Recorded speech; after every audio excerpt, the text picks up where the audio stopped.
Let them practice, guys, because once you practice it, then you're going to know more. All right. You want to introduce yourself? Hi, I'm Kim. I'm Sarah in the dark. The best way to know something is to do it. I'm in the dark. Try that again. Okay, we'll do it again. But most of you are going to figure it out because you're pretty brilliant. Hi, I'm Kim. I'm Sarah. We're your yearbook reps from Jostens. And today we're going to give you just a quick overview of Yearbook Avenue's Layout Pro. So Layout Pro is the design program that's built in Yearbook Avenue. And it's pretty robust. It does a lot. It's HTML coded, which means you can use it in any device. So you can do it on an iPad, you can do it on a Chromebook, you can do it on a computer, you can do it on a cell phone. Now, let's be honest, it's a whole lot easier when you have a mouse. And if you're trying to do it with the touch screen, it's a little bit more difficult, but it is doable. So this can be used on any HTML platform. So I'm going to share my screen. Kim is manning the chat. You let me know if there's anything I need to know. And can you see my screen? Yep. Okay, cool. So we're going to start in my son's elementary school book that I'm the advisor for, because we can mess it up and nobody can get mad because I'm the advisor, right? And the first thing we're going to do is not go to Layout Pro. We're going to actually start with some planning things. And if you do these planning things first, one time, beginning of the year, knock it out, then you don't have to worry about it, and it makes the rest of the year a lot easier. So we're going to start with plan because we're planning, and we're going to start by planning our color palettes. All right, here we go. So our color palettes here are pre-organized by different vibes, basically. So we can have more organic-y or something bright and playful. Here's some spicy, right? But you don't necessarily want to use all of these colors. Kim, what are your thoughts on using all these colors? I think it will look like Fruit Loops. So I I suggest that either you choose your one or two palettes or you create a custom palette that matches what your theme is for the year. Let's It do doesn't that. mean you can't go back and add colors later, but I really think that going to happen is everybody's going to choose a different one. All Yeah. right. So So let's create a custom color palette. So I'm going to click that up here in the top right-hand corner, and I'm going to name it something. Now, I put an asterisk before it because when they're alphabetized, that will be alphabetized first. And we're going to call this one Hey. Okay. And then here's this new color palette right here. And I'm going to click Add.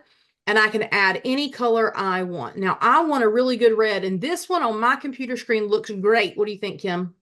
well, I wouldn't trust it Why not? because everybody's screen is calibrated different. So you need to get out your color books and you need to find the colors in the color book before you choose them. Yeah, because with every screen being calibrated differently, what it looks like here may not be what it looks like printed, but what it looks like printed in the color book is what it will look like printed in the yearbook. That's Same right. presses. So check that color book to choose your colors, but then you can come in here and choose whatever color combination you want. My favorite color here is Drama Queen. Didn't you say you were going to start naming I colors? did. That's my retirement job I like to it. become the color namer. So, Now, so this here, is real important. You can now inactivate all the rest of them except grayscale. You yeah, have to keep grayscale on. yep. Okay. I'm going to go ahead and deactivate these. Now I have a couple of other color palettes that I've made, and I'm going to leave those on for fun. You can choose how you want to do it, but leave grayscale on because we want black and white. That's right. Okay, now the next thing we're going to plan is our fonts. So I can get there one of two ways. I can either come right here to fonts, or I can try to plan again and go to fonts. Now the colors were all on and we turned them off. The fonts are backwards. They're all off except for Foundation Roman and Foundation Sans. And we're going to turn some on. So let me just go turn every single font on. No, Wow.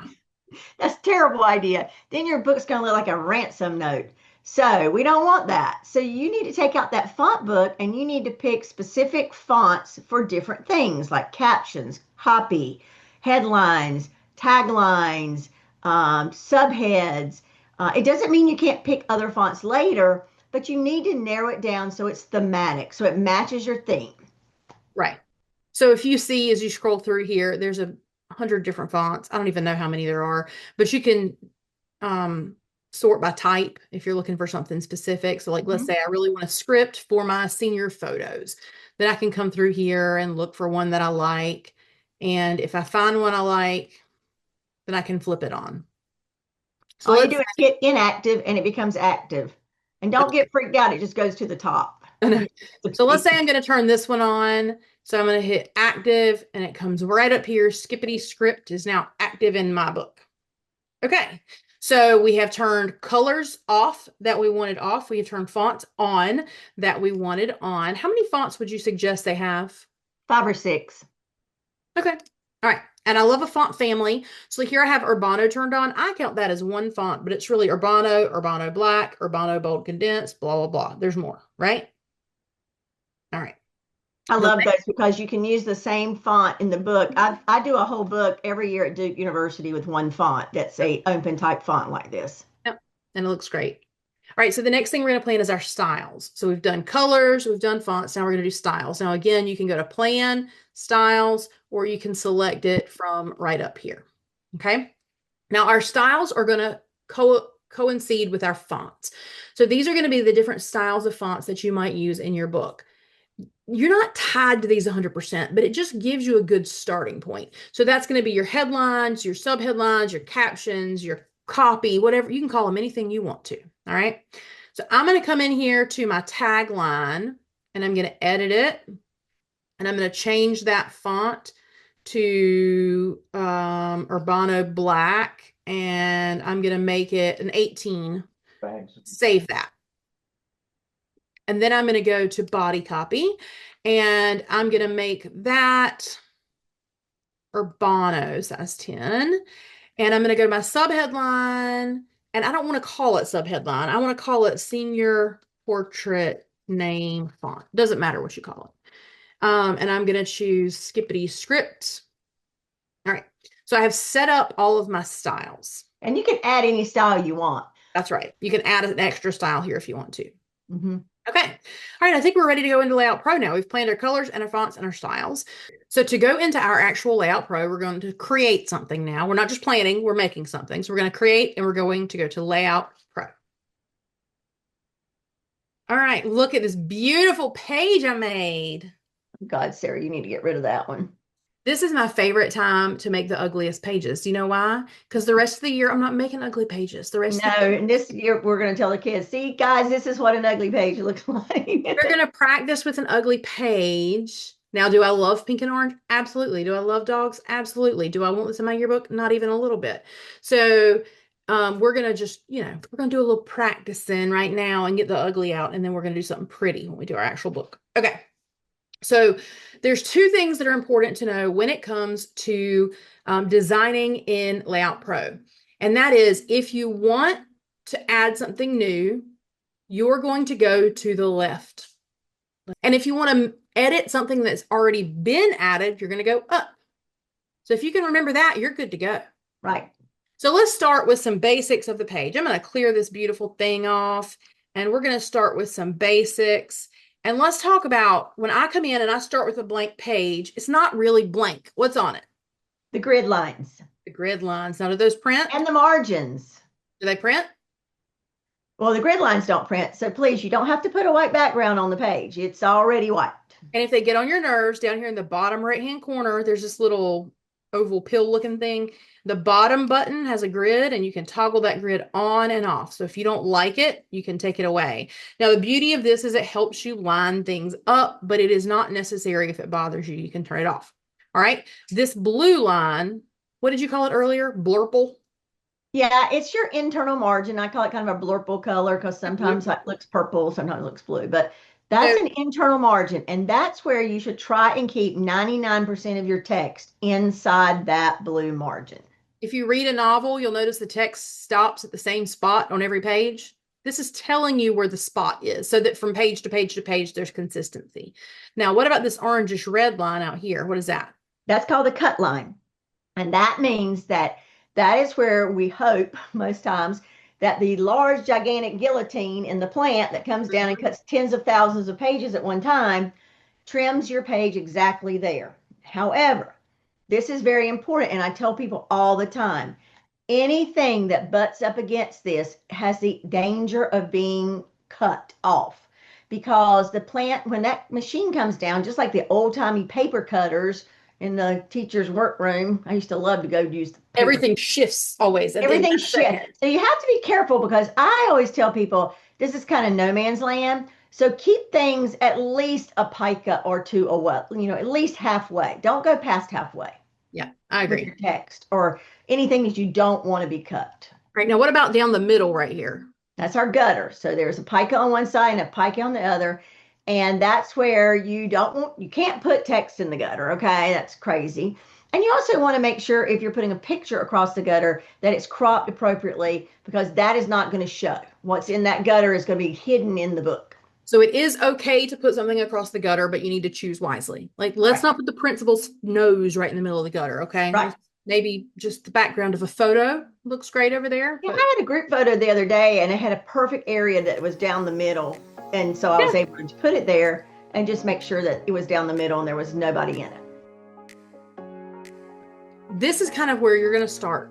And if we want to add something new, we go to the left. So if we wanted to add a piece of art, like a box, we could do that. If we wanted to add an image frame, we could do that. If we wanted to add text, we can do that too. And what you'll notice is that the designs here, the styles here are the styles that we already set up.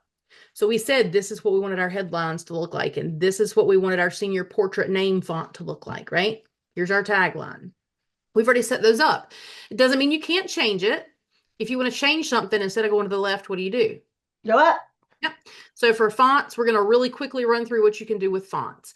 I can change the name of the font. I can change the style of the font. I can change the size of the font. I can change the color. This one's interesting. I'm going to pin this tab open and move it because it was in my way. So this will allow me to change the fill of the text. So let's make that pink. The stroke of the text. So let's make that teal. Notice which colors I have available. Only the ones that you selected. Only the colors that I turned on. Here's the new hay that I made. Here's some other ones. I can also change the fill of the box that the words are in and the stroke around that the box is in. And I can make that bigger.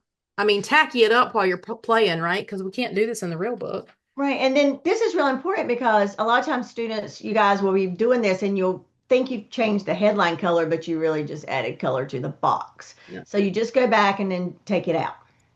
So the next thing that you can do here is text transform. I love this because it will allow you to make it all lowercase, all uppercase. This font is kind of, here, we're going to do this font. If I do this font, I can make it all uppercase, all lowercase, capitalize. Right. And that way you don't have to retype it because, like when I start typing an email and it's all uppercase, I have to start over because we're not really yelling at you. We're just right. Exactly. So bold, italics, underline, those are all available there for you. Now, these are only going to be available based on what the font will allow. So you notice when I went to high five, I could only do underline because this font is not an open source font. It is a little bit more limited. So you'll be able to play with that within the boundaries of the font. I can also change my alignment to make it center aligned. I can also change the alignment vertically so I can make it align to the bottom or the center of the box. All right. Formatting and effects. Now let's say that I have this overlapping this gray box. If I choose formatting and effects and I go to transparency, I can increase the transparency. And what does that mean you can see? You can see through it. You can see through it. You can see to the box underneath. Now, the white of the background is going to blend and mix with the yellow of the foreground and give you a lighter yellow. But here, the background is gray. And so when it blends with the yellow, you're going to get a different color impact. Okay. All right. Now, drop shadows. Drop shadows are great when they're needed. They're not always needed. But let's play with them just so you can see what they are.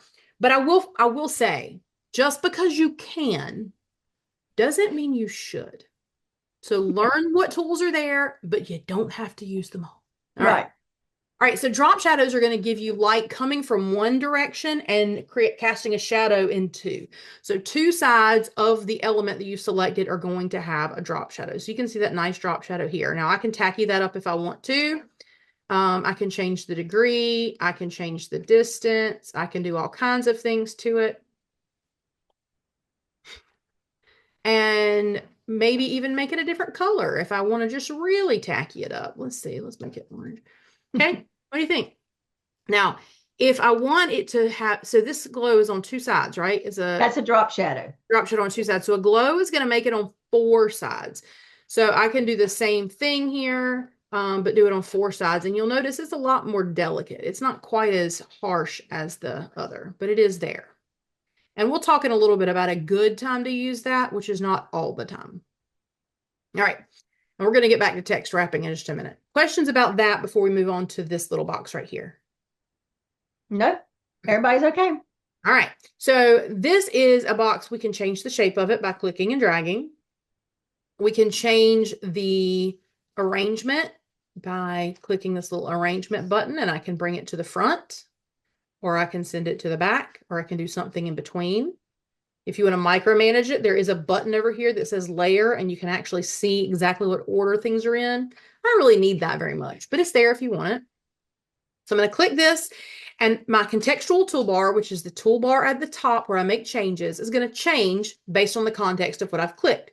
So now I can change the color of this box, and I can change the color of the stroke around this box, and I can make that stroke fatter, and I can make it polka dots. And just like before, I can change the transparency we see through it. But what if I want it to be lighter like this, but I don't really want to be able to see through it? Then you use your tint because that's going to add white to the color. That's correct. I can also round the corners if I want to, which is sometimes fun depending on your theme. I can do the glow and the drop shadow here just like I could with the other one. All right. Quick and easy, right? Yep. All right. Last but not least, we have a photo. So I'm going to save, and this little floppy disk is an antiquated way of telling you to save, but why don't we use this? Like, shouldn't there be an updated way to tell people to save? I don't know. It's on everything. It's on everything. That is a save button, and you have to save. I know we're spoiled by Google and the auto save situation, but you do need to save. Make it a habit. Get some kid in your class that every, 15 minutes, their job is to yell out, everybody save. And they'll love it because they get to be the center of attention for a minute, and you'll be able to have everybody remember to save. Save every time you make a change. So I'm going to back out a little bit, and I'm going to go to the image library, and I want to talk to you about how you upload a photo and where you can find them. So in the image library, which I got to from going to create image library, I'm going to open up the activities folders because this is all the things that are happening on campus, all the activities of campus. So this is where all of your photos for the year are going to live. And I want you to find the actual category that you want to use to upload a photo. And if you can't find the right category, make one. We don't just put them anywhere, right? So I'm going to go to right click on activities and add a subcategory, and I'm going to call it, I don't know, social media. And now I have a new subfolder called social media. Okay. So to upload a photo, I click on the folder that I want to use. And in the top right-hand corner, I'm going to click upload. And I have options. I can either choose from my computer, I can choose from Google Drive, or I can drag and drop from my desktop. So that's what I'm going to do. I'm going to drag and drop from my desktop here. And I have this little social media thing. Okay. So now I have uploaded a photo. There we go. Quick and easy, right? And guys, I'm just going to say this because if you watched our Yearbook Plus training, please make your categories clean. Don't have categories like Susie's pictures or people I don't know or anything like that. Let's make them real. Because that way it's easy to find things. So have a sports big folder, maybe fall sports under it, and then a list of all the fall sports. And if you're not sure why she's telling you that, go back and watch last week's video. It explains it, but it is important. You'll be thankful you did that. Yeah. All right. So now I'm going to come over here, and here's my photo box. And I can tell it's a photo box because it's blue and it has this little picture icon in there, right? and I want to put a photo in this box.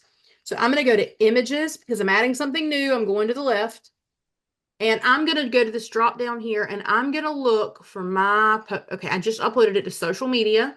So it's in social media. Get it on the page. I'm going to drag, drop, and it's in there. Okay. Let's see if we can find a better picture because that one's kind of boring.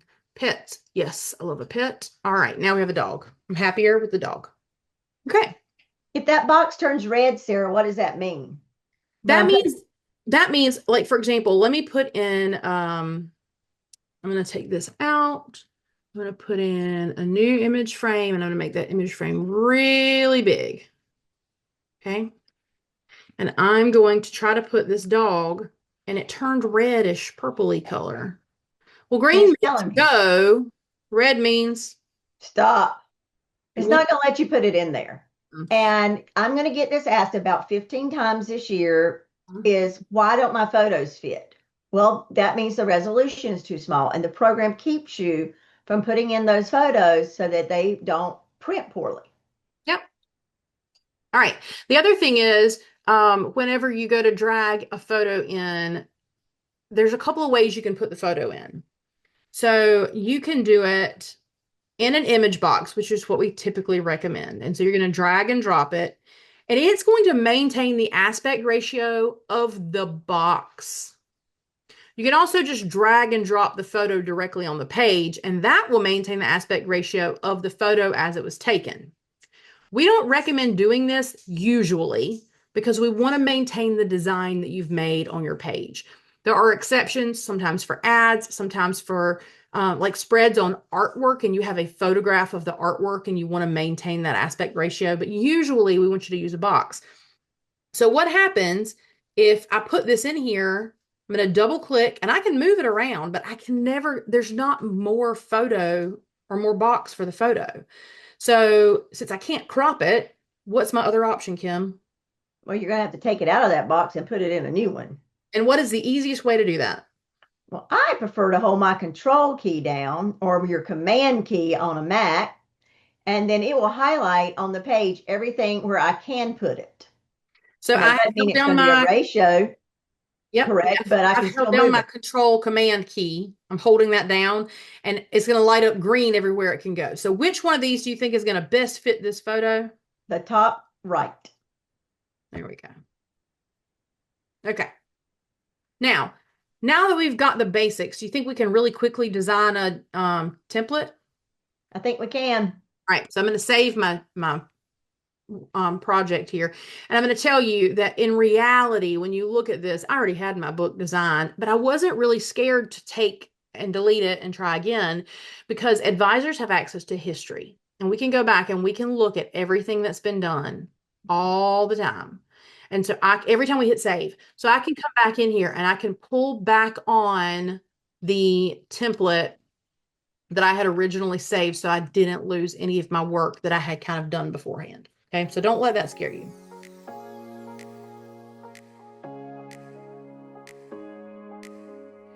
Adding a new template.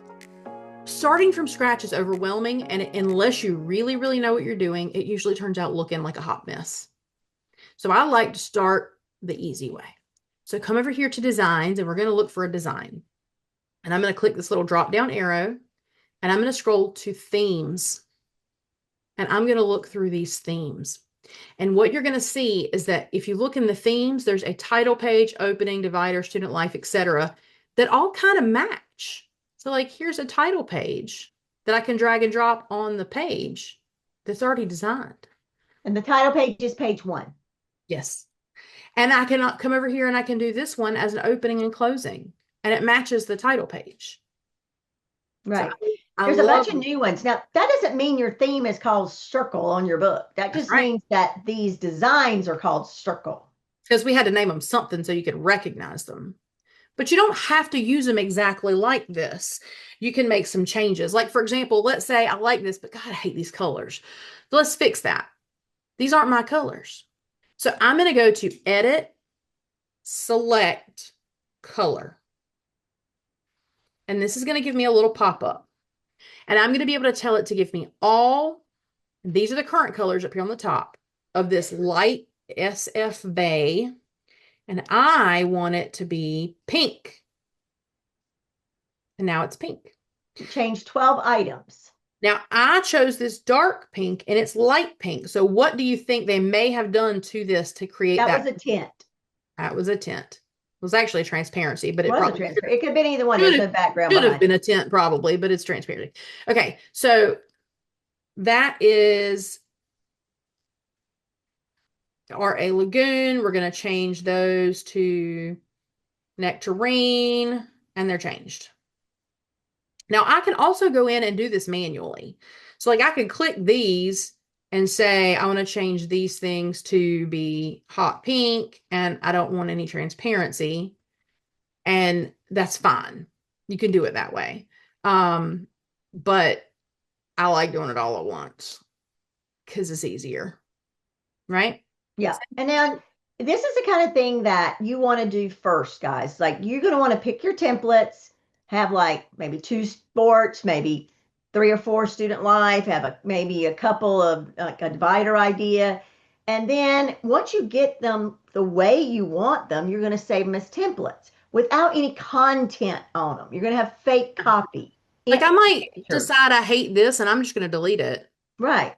Might, and then maybe I'm going to choose this. I'm going to use my shift key on my keyboard to choose all my headlines.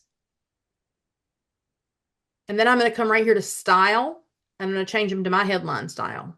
Sarah, what's that red X?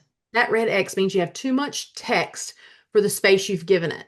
And that's because this font is just a larger font than the others. So I have options. I can make the box bigger. I can make the font smaller, or I can use my line spacing tool and tighten up that spacing. And you may decide that based on each individual area. So this one, I might decide I'm going to make the font a little bit smaller. And maybe I don't need the headline to be quite that long. And then this one, I'm going to stretch it like this. I'm going to make it 24. So you can kind of play until you get them just right. Right. And so then the red X's though have to be corrected. You can't leave red X's on your actual pages. That's correct. Okay. So adding something new, go to the left. Editing something you have, go to the top. That's good. All right. That looks good to me. Now, I like a template. And don't get me wrong, guys. Sometimes my students will fight back and say, well, that's boring. It is not boring. What it is organized. And the people out in the hall that buy this book, they will be confused. They need to know when they're looking at a sports spread that matches the other sports spread. Now we can flip them vertically or horizontally and have it look completely different and then do every other one like that. We can do the same thing for student life. But you want your pages in your book to have a feel that they all go together. This year's different. This is our 2026 look. I agree. And I think one thing I would do is you said start with this. I agree. We've started with this. Now we're going to go to file and save it as a template because I don't want everybody to have to go through those steps. Right. Once I've gone through them. I'm going to save it as student life option 1, both pages. All right. Now I'm going to go to arrange, mirror, and mirror horizontally. And here's where I might have to adjust a little of the text to be justified left or right because it really did flip it. Okay, and once I'm happy with that, file, save as template, student life option 2. Right. And maybe I'm like, oh man, I wish I had changed the colors. Well, let's change the colors. Let's make this one yellow. And then I can do file, save as template, student life. No, what did I do? SL option 2. And it'll say, you already have that. You want to overwrite it? Yep, because I had forgotten to change the color, right? So then when I go to my designs, instead of going to themes, I'm going to go all the way up to custom, my templates. And here's my student life option 1, student life option 2. So all of my staff can pull them onto the pages and use them. I love it when they put their pages as doing the templates. And then the editor and the advisor sit down and they just put every spread has what it's supposed to go on it.